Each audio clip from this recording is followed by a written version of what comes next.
Shalom. Badan Pekerja Majelis Jemaat dan petugas saat ini menyampaikan selamat hari Minggu bagi kita semua, tanggal 28 Juni tahun 2020. Dalam ibadah saat ini kita akan menggunakan tata ibadah hari Minggu bentuk yang keempat. Dan untuk pembacaan Alkitab diambil dalam Perjanjian Baru 1 Korintus 16 ayat 1 hingga ayat yang ke-9. Dan untuk puji-pujian dalam ibadah saat ini, remaja dan pembina remaja Jemaat Gemim Kinamang dan anggota jemaat yang berhari ulang tahun kelahiran dan pernikahan mulai dari tanggal 22 Juni sampai dengan tanggal 28 Juni tahun 2020. Dan untuk kadim kita saat ini yang kekasih Pendeta Emeritus Robert Weken, Sarjana Teologi. Untuk petugas pelaksana ibadah pada Minggu tanggal 5 Juli, untuk koordinator ibadah Ibu Syamas Resyemewo, dan untuk kadim Pendeta Kristen Tanur, Sarjana Teologi. Petugas yang bertugas Penatua Wanita Kaum Ibu, pelayan khusus kolom 1 dan pelayan khusus kolom 3. Untuk itu, selamat beribadah dalam kerinduan dan harapan agar ibadah dari rumah masing-masing senantiasa dituntun oleh kuasa Roh Kudus. Tuhan Yesus memberkati. Diundang kita untuk bangkit berdiri, kita angkat pujian, kini saatnya dan apa yang seterusnya.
Saatnya berdiri di altarnya.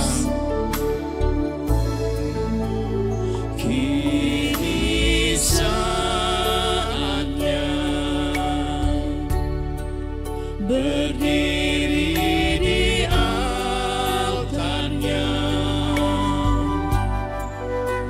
Sebab Allah Maha Kudus hadir di sini.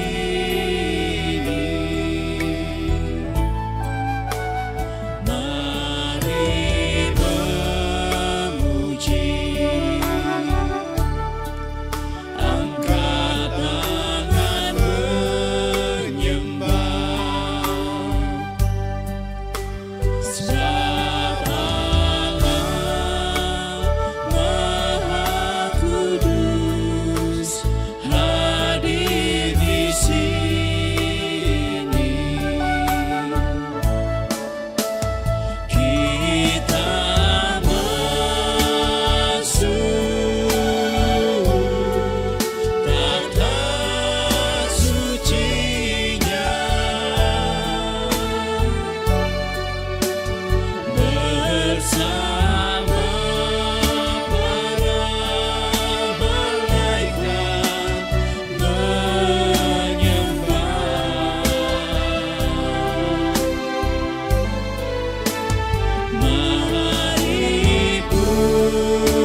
saudara-saudara, Selamat pagi saudara.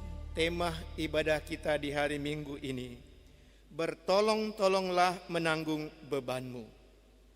Sehubungan dengan tema ini, maka nats pembimbing yang mengantar kita dalam ibadah ini.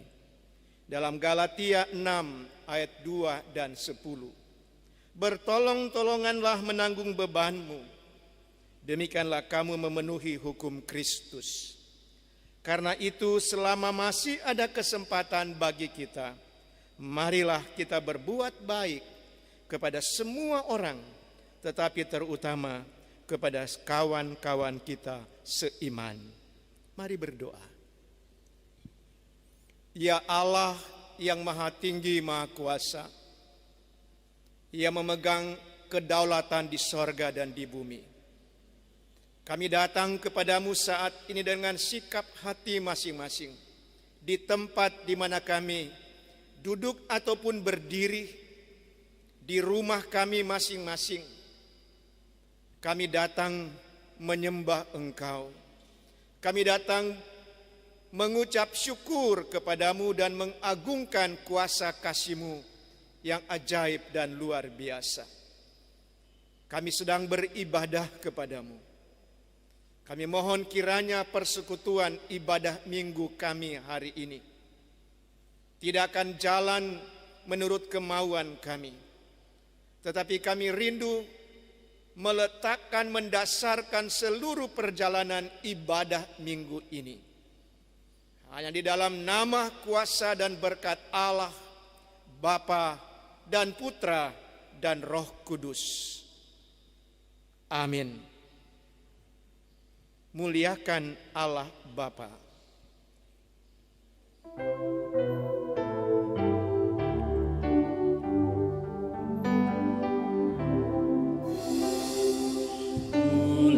Muliakan Allah Bapa, muliakan Putranya, muliakan Roh penghibur ketiganya yang esa. Haleluya, puji Dia kini dan selamanya.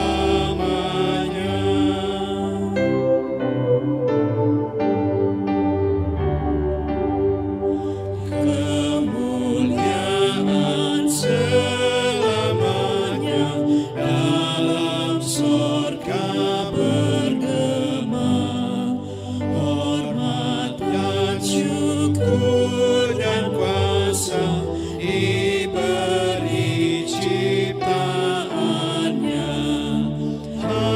Haleluya, puji Dia, Raja Agung semesta. Jemaat dipersilahkan duduk. Sebelum kita membaca Alkitab sehubungan dengan tema ibadah dan merenungkannya, marilah kita memeriksa kehidupan kita dengan bertitik tolak dari firman Tuhan di dalam Alkitab. Yesus berfirman, "Kasihilah Tuhan Allahmu dengan segenap hatimu dan dengan segenap jiwamu dan dengan segenap akal budimu." Itulah hukum yang terutama dan yang pertama.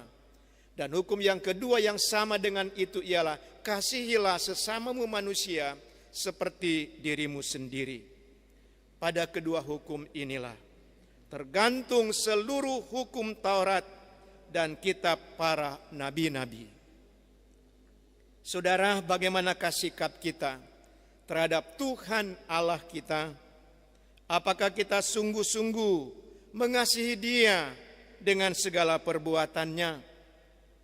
Dan bagaimanakah sikap kita terhadap sesama kita?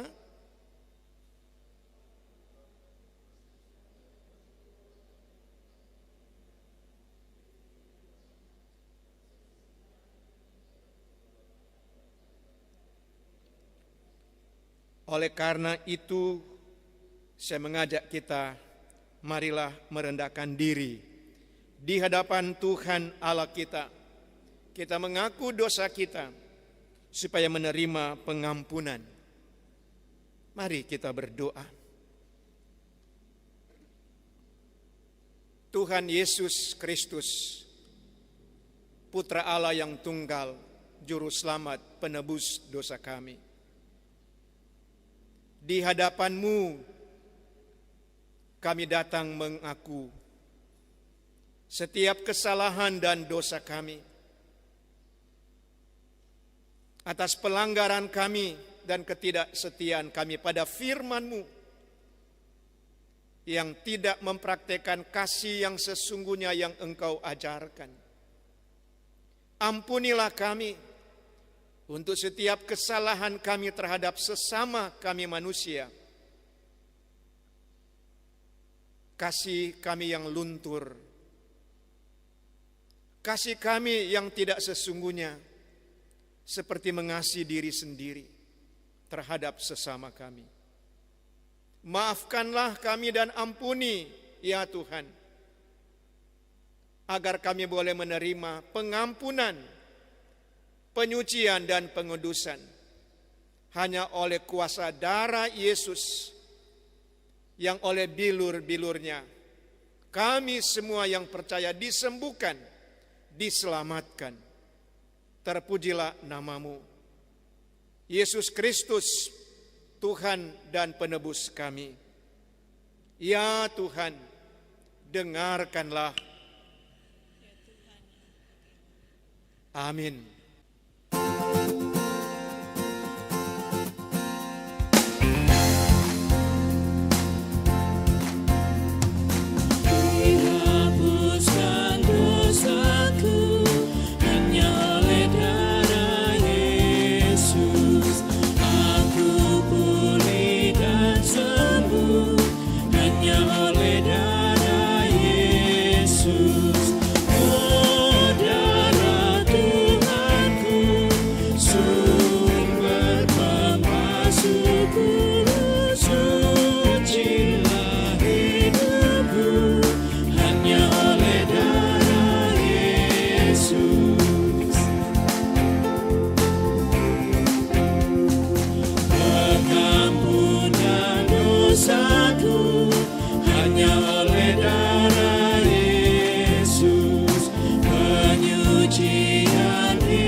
Ialah Allah yang sudi mengampuni, pengasih dan penyayang, panjang sabar dan berlimpah kasih setia-Nya.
Terpujilah Tuhan untuk selama-lamanya, dan lawanlah dosa. Amin.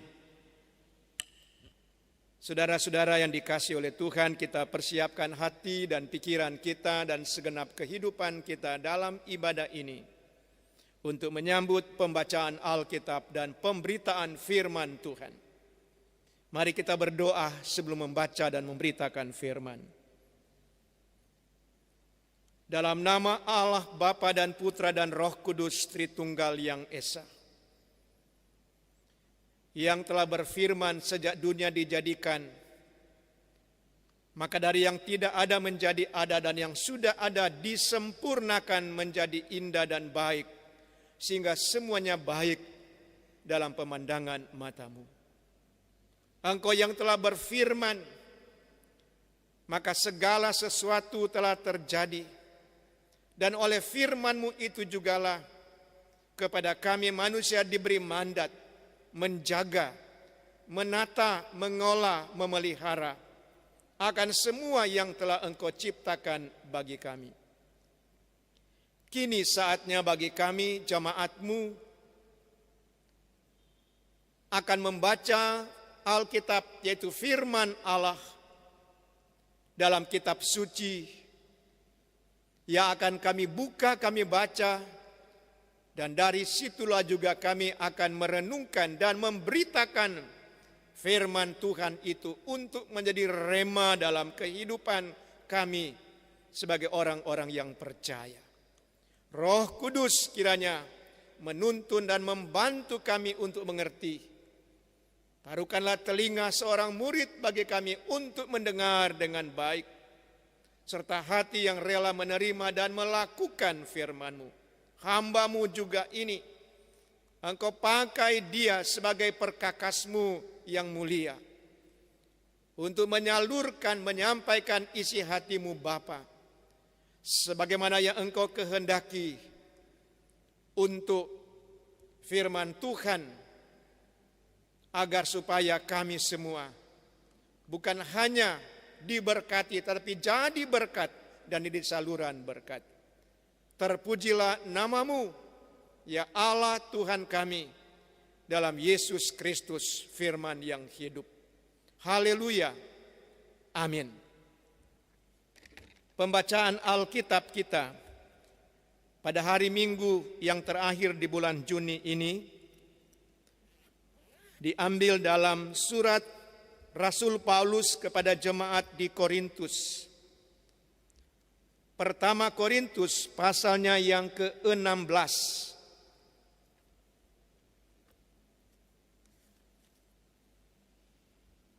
Dibaca ayat 1 sampai dengan ayatnya yang ke-9.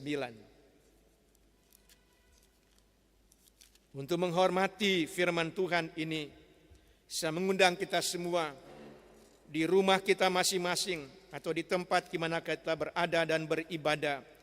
Mari kita berdiri dan mengikuti pembacaan di dalam pertama Korintus pasal 16 mulai ayat 1 sampai 9. Dengan dua judul, bantuan untuk jemaat di Yerusalem dan rencana Paulus. Tentang pengumpulan uang bagi orang-orang kudus, hendaklah kamu berbuat sesuai dengan petunjuk-petunjuk yang kuberikan kepada jemaat-jemaat di Galatia.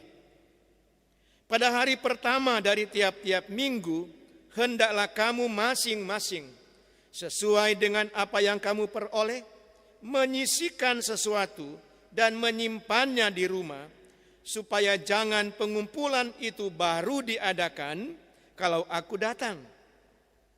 Sesudah aku tiba, aku akan mengutus orang-orang yang kamu anggap layak dengan surat ke Yerusalem untuk menyampaikan pemberianmu.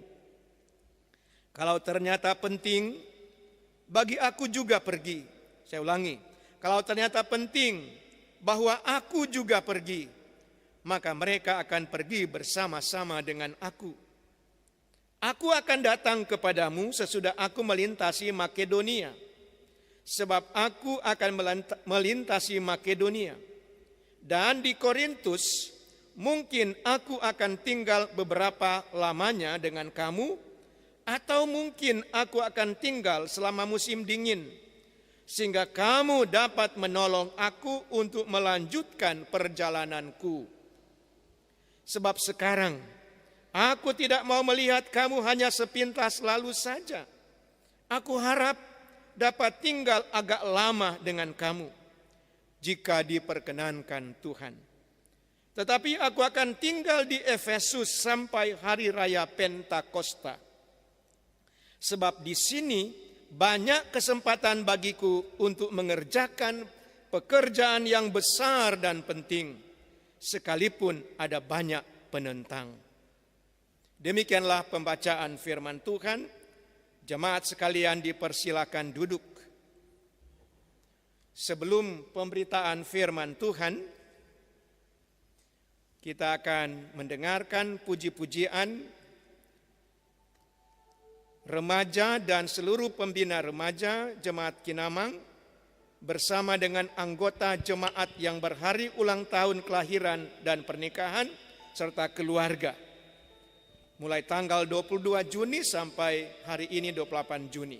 Diundang remaja, pembina remaja yang berhari ulang tahun berdiri di tempat masing-masing, di rumah masing-masing, menyanyikan lagu NKB nomor 100 ayat 1, Rindukah engkau mendapat berkat Tuhan.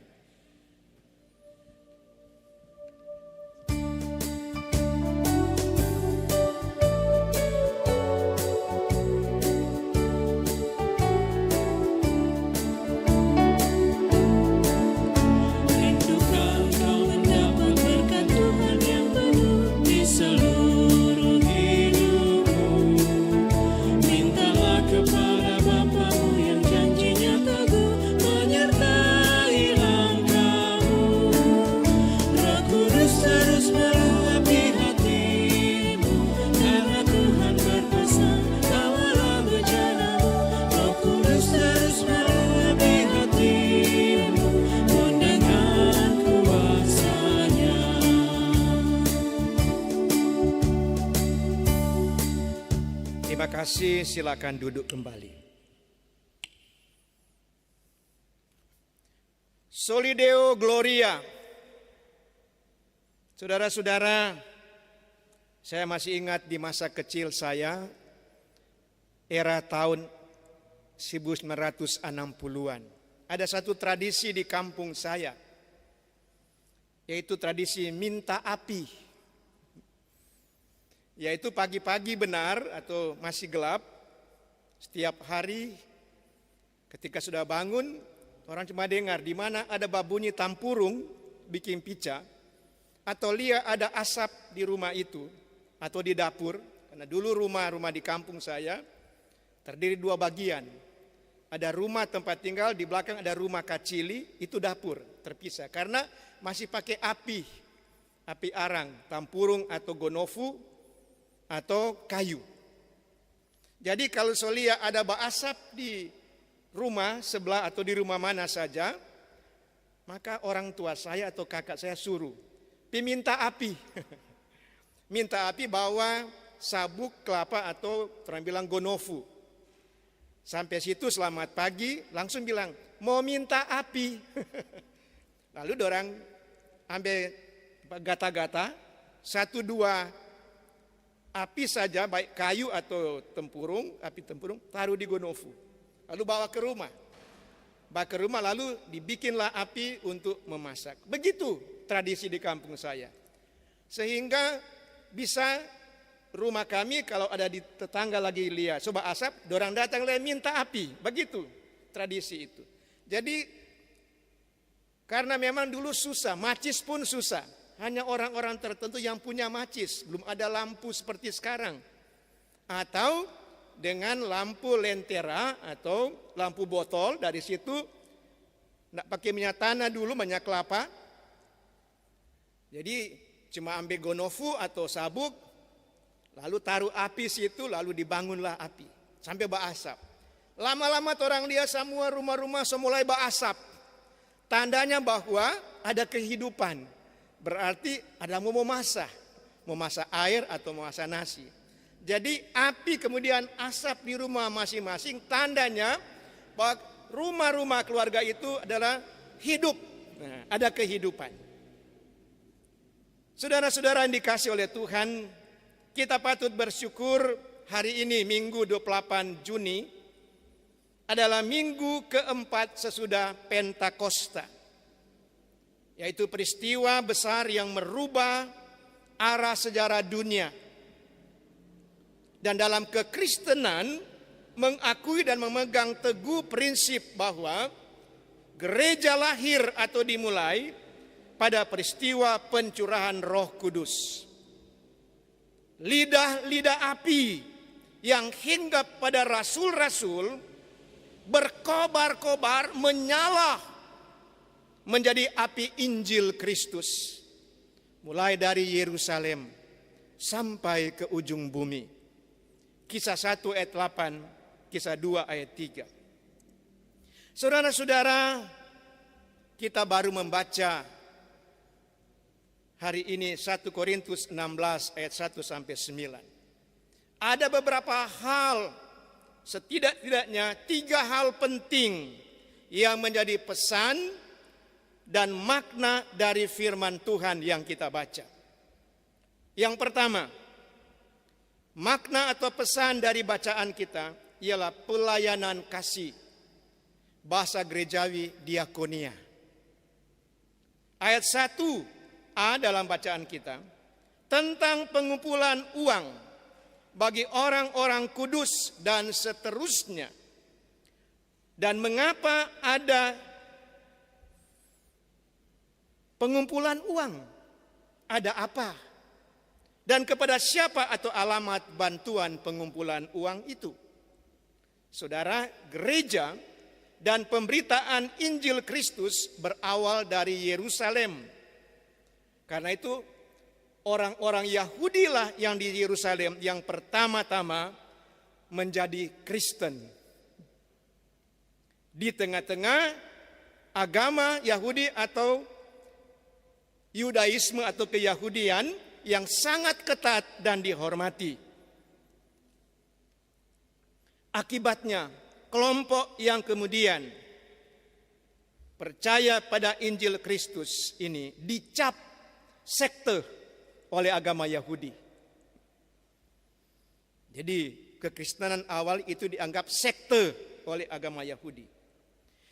Sehingga ada stigma negatif pada kelompok ini atau pada orang Kristen mula-mula, mengakibatkan penolakan, bahkan penganiayaan yang hebat, sehingga jemaat di Yerusalem menderita sampai dimiskinkan. Itu kita lihat bagaimana rasul-rasul tersebar keluar, bahkan jemaat di Yerusalem terpaksa melarikan diri keluar Yerusalem. Bandingkan Kisah Rasul pasal 8 ayat 1 dan seterusnya. Ketika Stefanus sebagai martir pertama. Dan kita tahu Saulus adalah orang yang memelopori. Bahkan sampai pada pasal 9. Dia pergi mengejar semua yang dianggap sekte oleh orang Yahudi ini.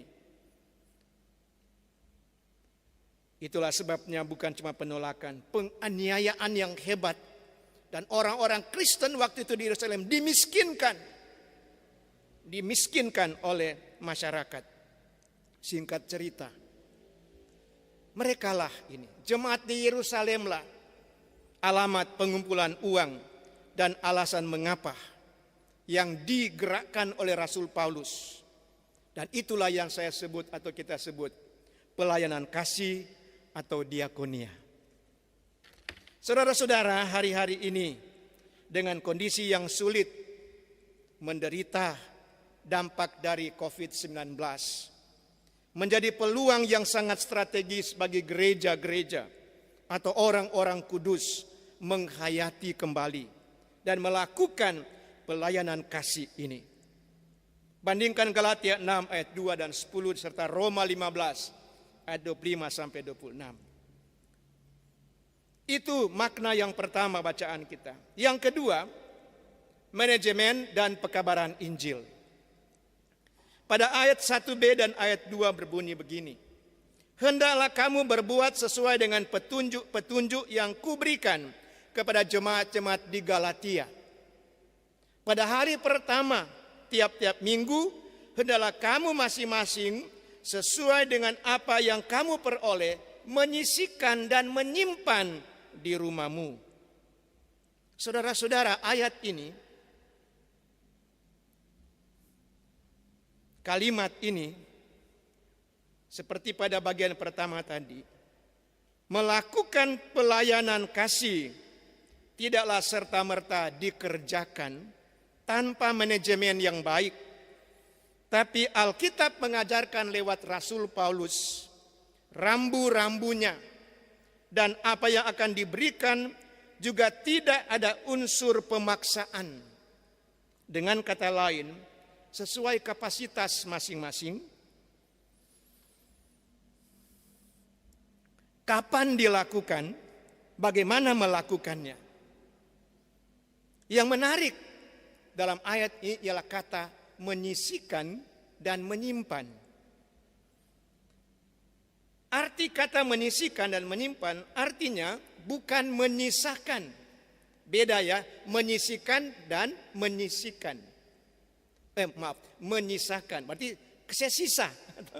Kalau menyisihkan berarti sudah disiapkan, disendirikan, dan disimpan. Orang bilang hari-hari jangan korek ini, gitu. Karena sudah disisihkan. Mungkin berbeda dengan kita, memberi persembahan, nanti cari-cari di dompet, di tas pada saat memberi persembahan. Dalam bahasa iman, apa yang dikumpulkan itulah Alkitab mau katakan, itulah pemberian yang kudus. Itu kata disisihkan dan disimpan. Itulah pemberian yang kudus, yang dikhususkan. Begitu juga pada ayat yang ketiga bacaan kita, yang berkata begini. Sesudah aku tiba, ini Paulus bilang, aku akan mengutus orang-orang yang kamu anggap layak. Yang kamu anggap layak, dengan surat ke Yerusalem untuk menyampaikan pemberianmu. Artinya di sini bahwa pengelolaan atau manajemen diakonal itu haruslah orang-orang yang layak. Orang-orang yang layak artinya orang-orang yang terpuji, teruji, terpercaya dan berintegritas. Pelajaran berharga di sini yang semestinya kita refleksikan di momen hari-hari ini kita sekarang. Kiranya pelaksanaan atau manajemen diakonal itu kiranya tidak ada pihak-pihak yang menyalahgunakan atau disalahgunakan dengan memanfaatkan situasi untuk mengambil panggung dengan tujuan-tujuan yang tidak benar atau tujuan yang tidak alkitabiah, sesuai dengan Alkitab. Itu tentang manajemen diakonial. Ayat 5-9 itu berisi pesan tentang pekabaran Injil. Karena itu saya beri bagian kedua ini, manajemen dan pekabaran Injil. Khususnya ayat 9 berkata begini. Sebab di sini banyak kesempatan bagiku untuk mengerjakan pekerjaan yang besar dan penting, sekalipun ada banyak penantang. Saya memperhatikan inilah filosofi yang mendasar tentang pekabaran Injil. Saudara-saudara, Rasul Paulus ketika dia menulis surat ini kepada jemaat Korintus, dia sedang berada di Efesus. Efesus, sedikit saya mau sampaikan, adalah kota terbesar kedua sesudah Korintus di zaman perjalanan penginjilan Rasul Paulus. Ini dua kota yang besar. Efesus ada di kota yang paling cemerlang di Asia Kecil. Sekarang adalah daerah Turki. Sedangkan Korintus adalah kota pelabuhan, ibu kota provinsi Akhaia dari Kekaisaran Romawi atau bagian selatan Yunani sekarang. Efesus, kota terbesar kedua, kota paling cemerlang di zaman itu, juga adalah pasar dunia. Jadi itu semua barang-barang yang diperdagangkan ada di kota Efesus. Dari timur, dari barat, dari India, bahkan dari Spanyol. Itu saya baca. Maaf jatuh. Bukan hanya pasar dunia Efesus, tapi juga ada arena pertandingan sejenis stadion yang besar, kapasitasnya ribuan. Mungkin seperti kalau pertandingan Olimpiade sekarang. Juga banyak kuil dewa-dewi Yunani, antara lain yang saya mau sampaikan kuil Diana. Dengan seorang dewi namanya Dewi Yunani, Dewi Diana, dewi dari orang Yunani. Namanya Diana. Kita ada nama Diana di rumah kan? Itu nama dewi itu. Dewi Diana ini dipercaya sebagai dewi yang suci dan cantik. Meskipun saya baca patung Dewi Diana ini tidak sama dengan namanya. Karena apa? Karena bentuk atau postur patung itu adalah sosok tubuh yang buruk, tubuh yang kasar, dan minta maaf, penuh dengan payudara. Itu lambang kesuburan bagi orang Yunani. Menarik lagi ibadah kepada Dewi Diana ini di Efesus, upacaranya ditandai dengan ekstase yang meluap-luap. Ketika mereka beribadah dalam upacara, histeris dan para pemuja berteriak, menangis dan meratap, membakar kemenyan sambil meniup suruling, sampai meningkatlah nafsu masing-masing. Lalu akhirnya mereka melakukan, pemuja-pemuja melakukan hal-hal keji dan memalukan. Sehingga waktu itu kota Efesus dicap kota mesum. Hampir sama dengan ada dewi di kota Korintus juga namanya Afrodite. Dewi Afrodite ini adalah dewi cinta bagi orang Yunani. Dewi ini mempunyai 1000 imam perempuan. Yang sebenarnya imam-imam ini adalah pelacur-pelacur bakti. Sebab setiap malam 1000 imam ini turun ke jalan-jalan untuk melacurkan diri demi menghormati Dewi Afrodite. Nah itu tentang dewa-dewi di Korintus dan di Efesus. Nah, Korintus juga, kota Korintus adalah kota pelabuhan yang ramai dengan kapal-kapal dagang dari timur atau dari barat. Juga pelancong-pelancong dan para pelaut zaman itu. Sekaligus pertemuan segala jenis kejahatan ada di kota Korintus. Terlebih penantang-penantang juga dari kalangan penganut Yudaisme atau keyahudian dan filsuf-filsuf Yunani. Itu tentang kondisi kota Korintus juga kota Efesus. Saya mau katakan, dalam penginjilan Rasul Paulus, 2 kota ini kota yang penting bagi Rasul Paulus, dan di kota ini dia tinggal lama bertahun-tahun, baik di Efesus maupun di Korintus. Kalau kota lain hanya berapa hari, berapa bulan, tapi 2 kota ini dia tinggal cukup lama. Oleh karena itu bagi Rasul Paulus justru bagaikan mata seorang jenderal yang mampu melihat pusat strategis dan pangkalan terdepan yang vital untuk mengobarkan api Injil Kristus. Dia melihat kota-kota ini sebagai medan pertempuran memenangkan banyak jiwa bagi Kristus.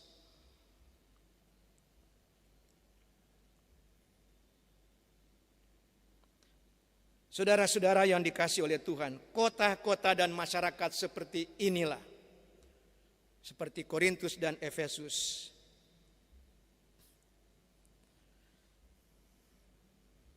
menjadi sasaran empuk bagi penginjilan Rasul Paulus. Seperti dia katakan dalam ayat 9, di sini kesempatan bagiku untuk mengerjakan pekerjaan besar dan penting, sekalipun banyak penentang atau tantangan. Dengan kata lain, zaman ini, zaman sekarang, mungkin kita anggap kondisi seperti ini sesuatu yang saya pakai istilah evangelism impossible. Sesuatu yang tidak mungkin untuk penginjilan.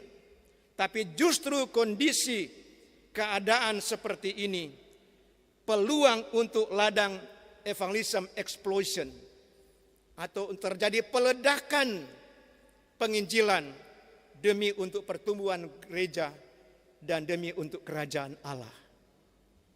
Alkitab mengajarkan lewat Rasul Paulus bagaimana pekerjaan pekabaran Injil berjalan bersama bagaikan dua sisi mata uang dengan pelayanan kasih, penginjilan dan pelayanan kasih, pekabaran Injil dan diakonia. Pelayanan kasih yang ditata serapi mungkin dan tidak bertentangan dengan kehendak Tuhan. Pelajaran ini adalah bukti dari orang-orang yang sudah atau orang-orang kudus yang telah diselamatkan dan telah menyerahkan diri sungguh-sungguh kepada Allah. Saudara-saudaraku yang kekasih, menghadapi realita pergumulan hari-hari ini, bukan waktunya kita lagi, kalau kita mengambil referensi dengan pergumulan penginjilan dan pelayanan kasih di zaman Rasul Paulus. Pergumulan kita sekarang ini, saya mengatakan bukan waktunya lagi bagi kita untuk bertanya, Tuhan, di manakah Engkau saat kami menderita dan mengalami kesulitan di era pandemik ini?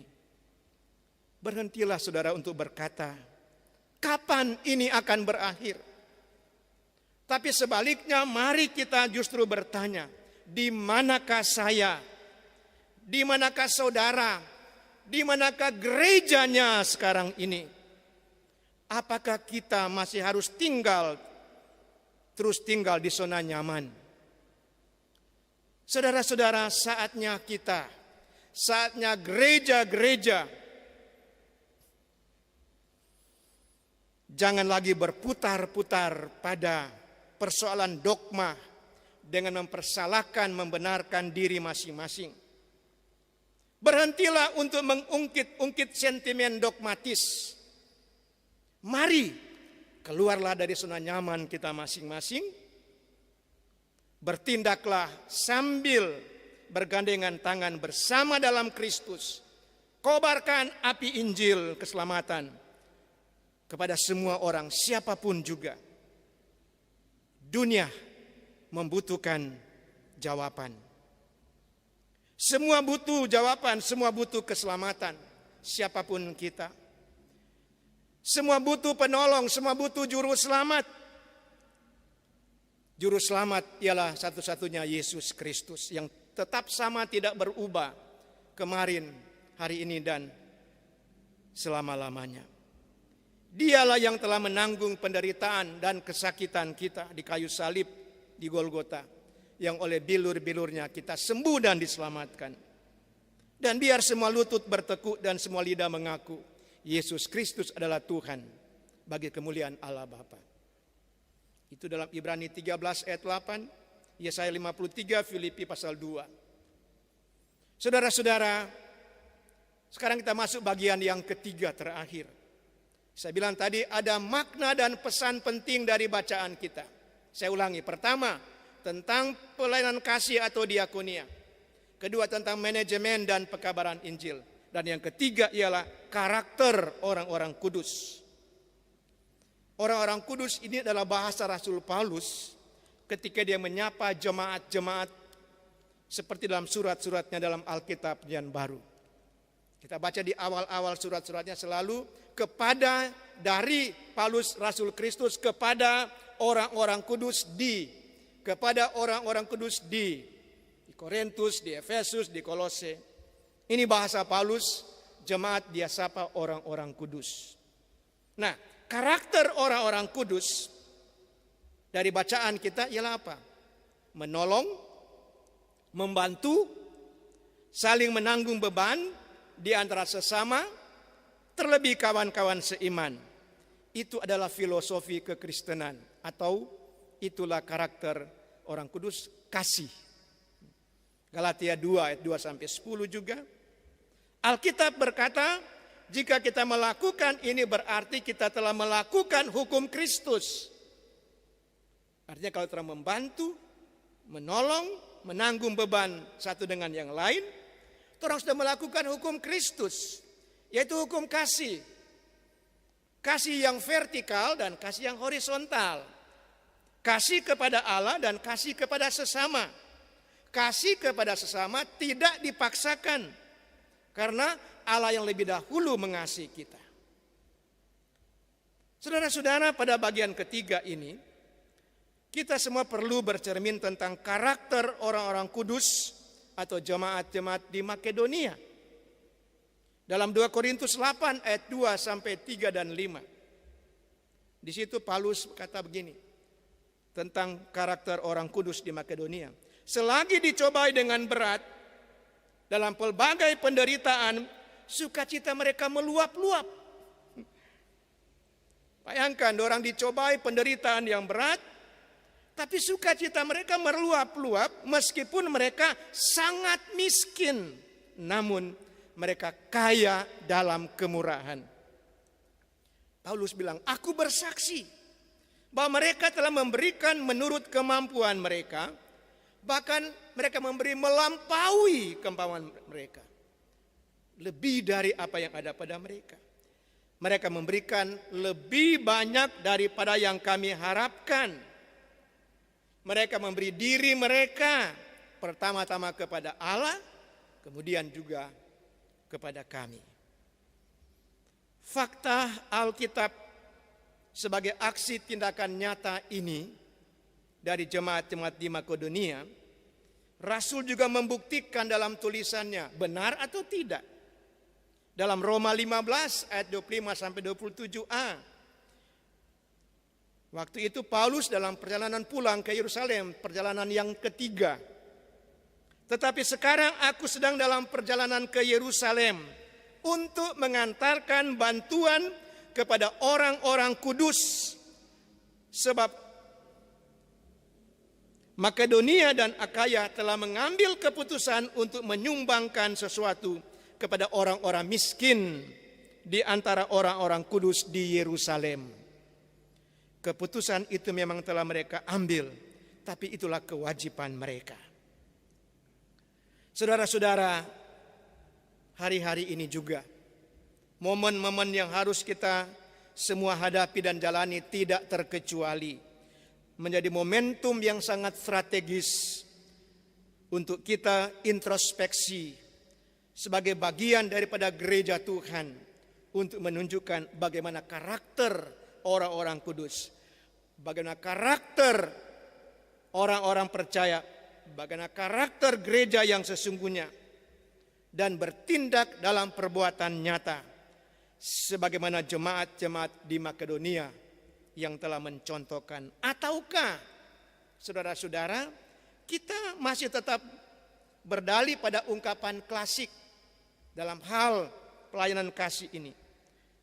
Nanti Jo kalau kita ada lebe berkat. Atau ada yang bilang, torang le kasih yang kuat susah. Nanti Jo lain kali. Itu ke karakter gereja, orang kudus. Saudara-saudara, bukankah Tuhan yang maha murah telah memberi kita kemurahan hatinya, bukan soal lebe atau so banyak. Jika kita sudah diselamatkan, Jika kita yakin kita sudah diselamatkan, apakah kita orang kaya, orang miskin? Apakah kita berpangkat, tidak berpangkat, penguasa? Apakah kita orang muda, orang tua, dan lain sebagainya? Kalau kita yakin Tuhan sudah diselamatkan oleh kasih Kristus, maka Tuhan juga mempersiapkan kita untuk memberi. Seperti yang Paulus saksikan kepada jemaat di Efesus 2 ayat 8-10. Sebab karena kasih karunia kamu diselamatkan oleh iman. Itu bukan hasil usahamu. Itu bukan hasil pekerjaanmu. Jangan ada orang memegahkan diri. Karena kita ini buatan Allah, diciptakan dalam Kristus Yesus untuk melakukan pekerjaan yang baik yang telah dipersiapkan Allah jauh sebelumnya. Dan itulah yang dikehendaki oleh Tuhan. Prinsip Alkitab dari ayat-ayat ini juga dalam Galatia 6 ayat 2 sampai 10 nas pembimbing kita tadi. Bertolong-tolonglah menanggung bebanmu, demikian kamu memenuhi hukum Kristus. Karena itu ayat 10 dalam Galatia 6. Selama masih ada kesempatan bagi kita, marilah kita berbuat baik kepada semua orang, terutama kepada kawan-kawan seiman. Ada prinsip penting dan berharga pada kata selama masih ada kesempatan bagi kita. Sebab di sini arti kata ini bisa dalam arti selama waktu hidup kita. Selama kita masih hidup, selama kita masih diberi kekuatan, selama kita masih boleh berusaha dan bekerja, selama kita diberkati sedikit atau diberkati banyak. Saudara-saudara, prinsip ini sangat berarti. Dalam bacaan kita tentang pelayanan kasih, tentang manajemen, pekabaran Injil, dan tentang karakter orang-orang kudus. Karena itu, sebelum terlambat, lakukanlah pesan Alkitab ini. Karena itu, nasihat Rasul Paulus pada jemaat Efesus 5:15-17. Karena itu perhatikanlah dengan saksama bagaimana kamu harus hidup. Janganlah seperti orang bebal, tapi seperti orang arif.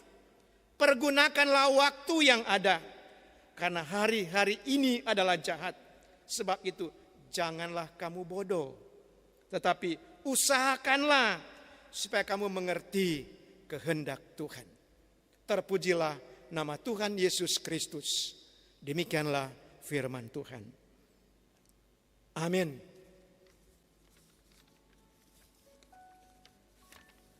Di rumah kita masing-masing, keluarga-keluarga yang sudah beribadah mendengarkan firman, kini kita wujudkan dengan memberi persembahan.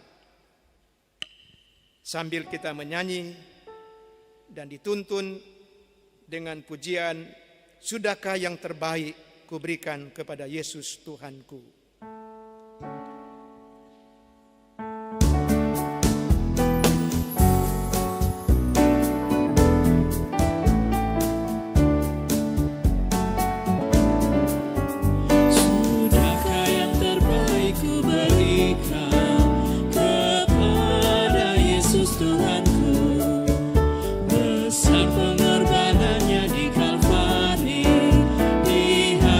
Terbaik dariku.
Tuhan menyertai saudara-saudara. Marilah kita berdoa. Terpujilah Engkau Tuhan Allah kami yang hidup, Allah yang kekal, yang kasih setiamu dari selama-lamanya sampai selama-lamanya. Kami bersyukur di hari Minggu ini dalam kebaktian bersama dari rumah kami masing-masing, di tempat di mana kami ada, keluarga-keluarga tidak terkecuali. Kami sudah beribadah, memuji, menyembah Engkau, dan kami pun menerima lawatan-Mu, menerima berita sorgawi, menerima firman Tuhan menurut kesaksian Alkitab. Dan kami percaya, sungguh-sungguh kami yang telah membuka hati ini, dan dengan akal yang sehat kami menerima kebenaran firman-Mu yang mengantar kami lagi untuk bagaimana tindakan nyata kami sebagai orang-orang kudus, orang-orang yang telah dikuduskan, orang yang telah ditebus, orang yang telah dipilih dan dipanggil oleh Tuhan Allah sendiri, diselamatkan oleh kasih karunia-Mu melalui iman kami. Dan kami juga diberi amanat sebagai ciptaan yang baru dalam Kristus untuk berbuat perbuatan-perbuatan yang baik dan benar, yang sesungguhnya semua itu dipersiapkan Allah bagi kami, dan itulah yang Tuhan kehendaki untuk kami.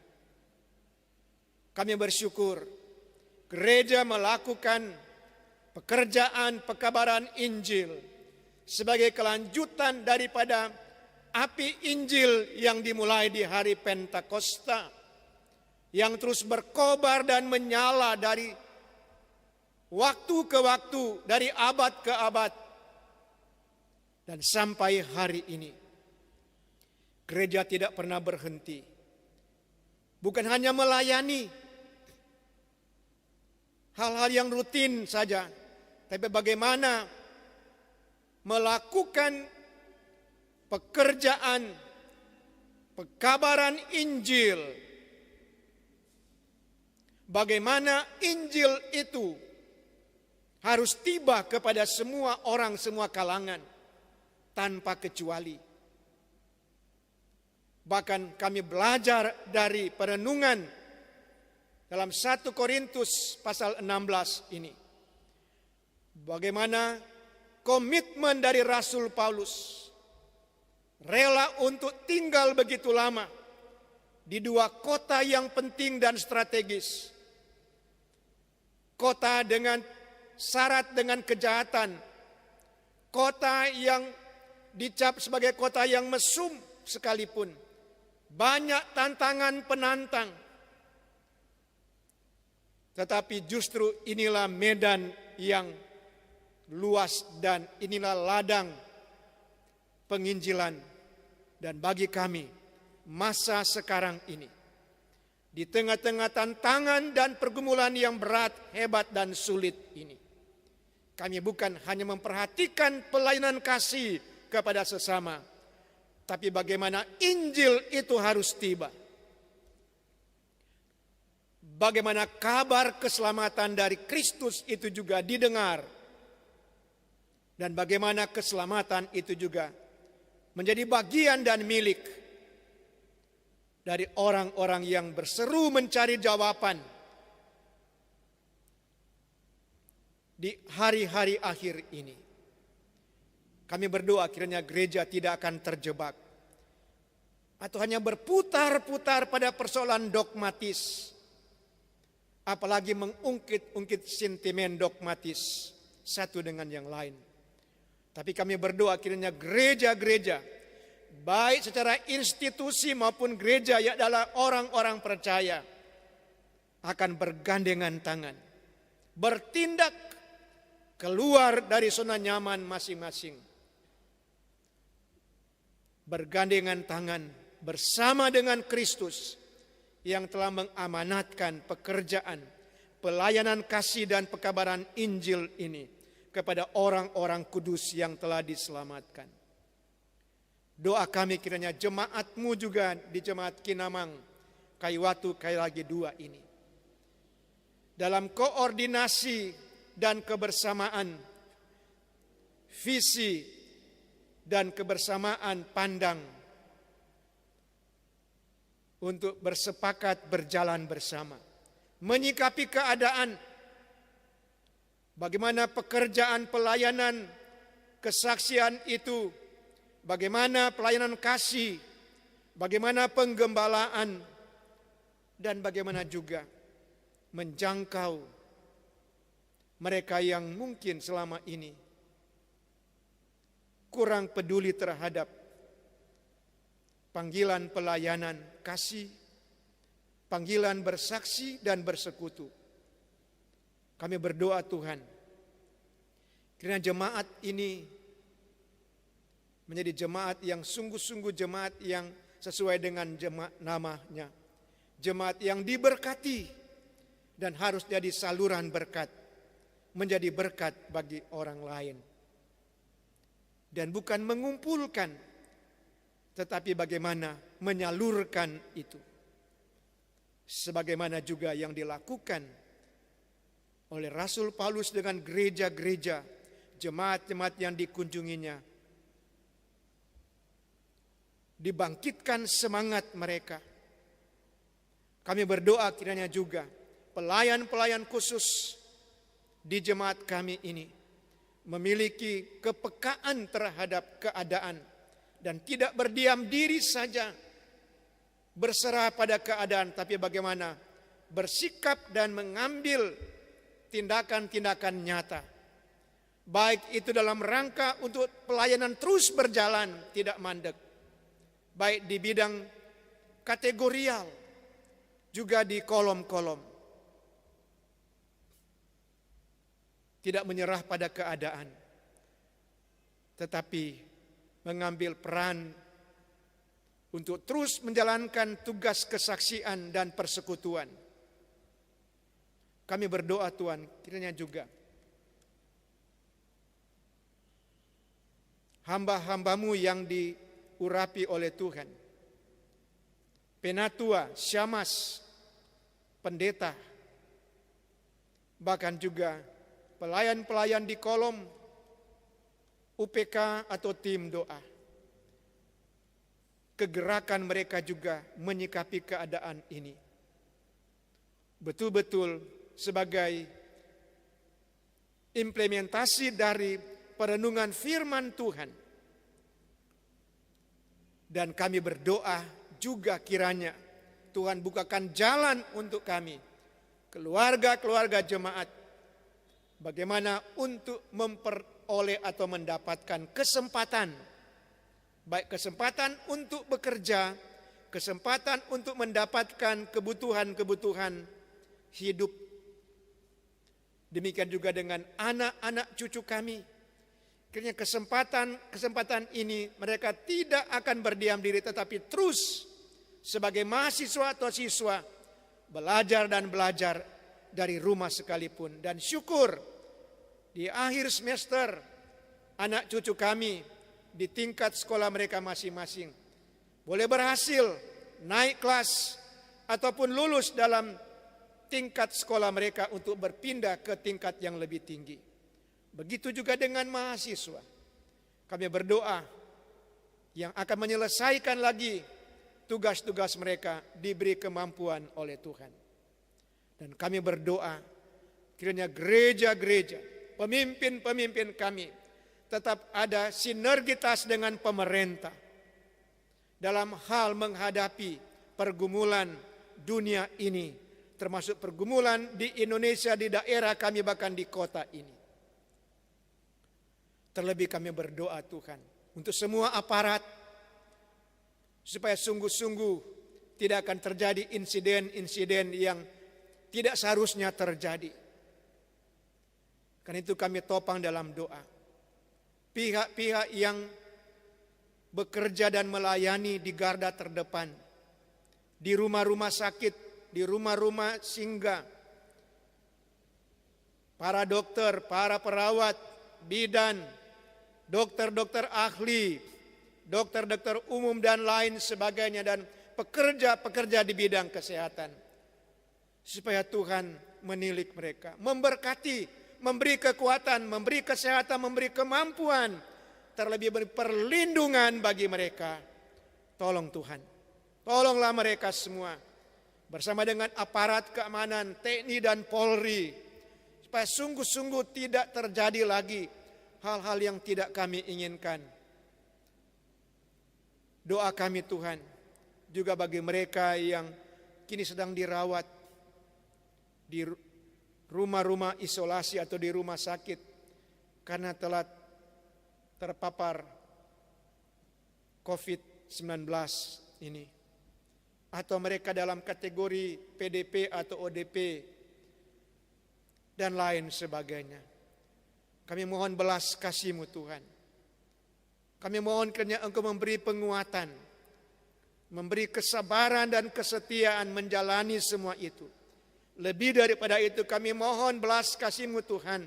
Jamahan-Mu, sembuhkanlah mereka yang sakit, yang lemah, dikuatkan oleh-Mu Tuhan. Terima kasih dan terpujilah Engkau Tuhan yang maha besar. Engkau maha kasih, Engkau pengasih dan penyayang. Nyatakanlah kasih dan kuasa-Mu.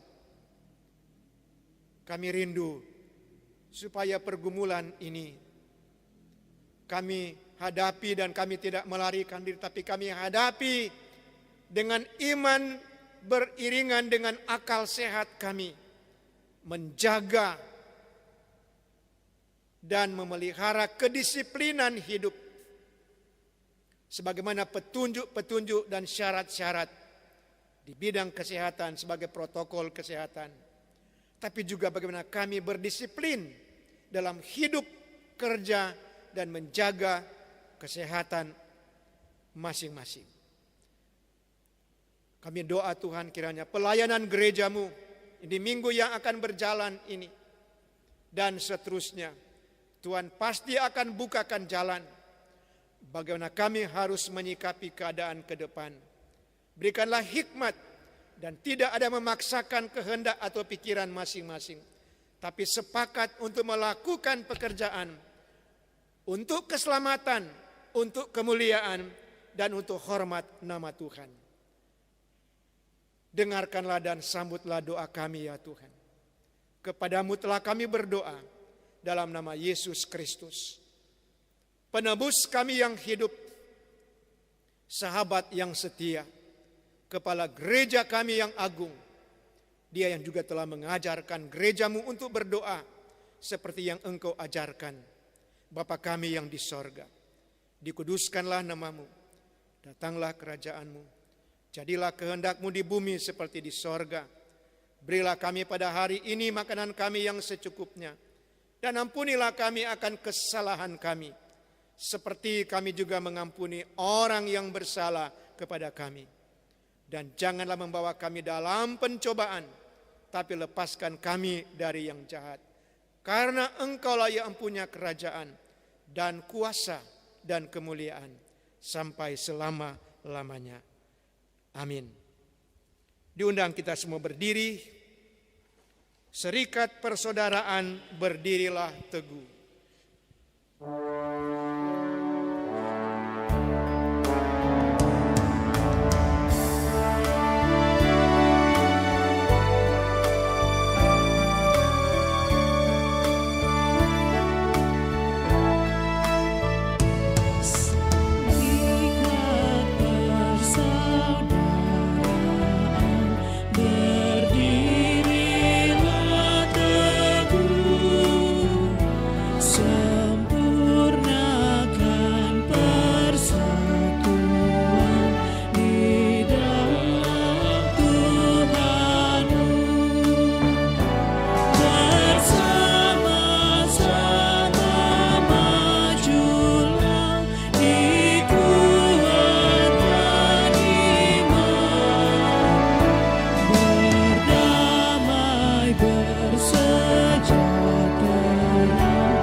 Dengarkanlah nasihat dalam Filipi 4 ayat 10 sampai 13. Aku sangat bersukacita dalam Tuhan bahwa akhirnya pikiranmu dan perasaanmu bertumbuh kembali untuk aku. Memang selalu ada perhatianmu, tapi tidak ada kesempatan bagimu. Kukatakan ini bukanlah karena kekurangan, sebab aku telah belajar mencukupkan diri dalam segala keadaan. Aku tahu apa itu kekurangan dan aku tahu apa itu kelimpahan. Dalam segala hal dan dalam segala perkara tidak ada sesuatu yang merupakan rahasia bagiku, baik dalam hal kenyang maupun dalam hal kelaparan, baik dalam hal kelimpahan maupun dalam hal kekurangan. Segala perkara dapat kutanggung di dalam Dia yang memberi kekuatan kepadaku. Kita berdoa dan terima berkat. Di akhir daripada ibadah ini Tuhan, kami bersyukur Engkau telah pakai kami hamba-hamba-Mu menyelenggarakan ibadah minggu ini.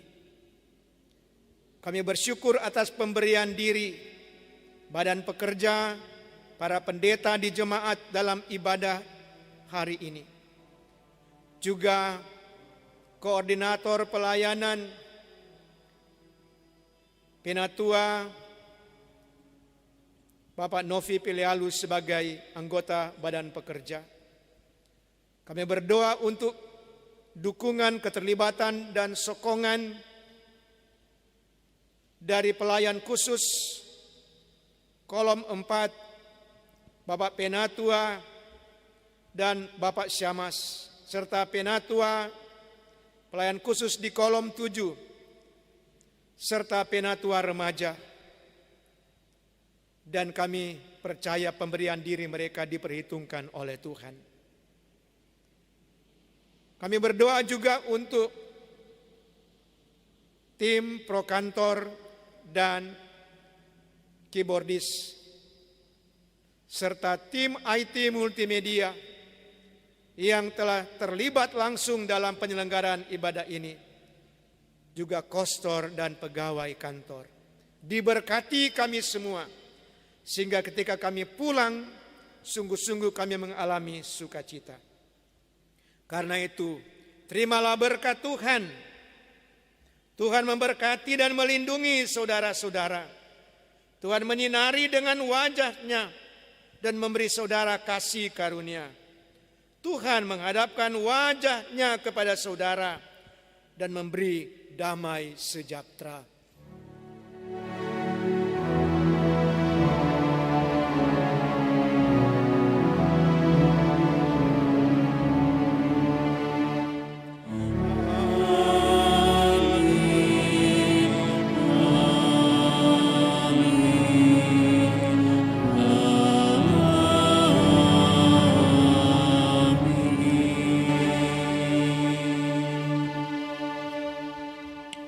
Jemaat dipersilakan duduk saat teduh, demikianlah ibadah.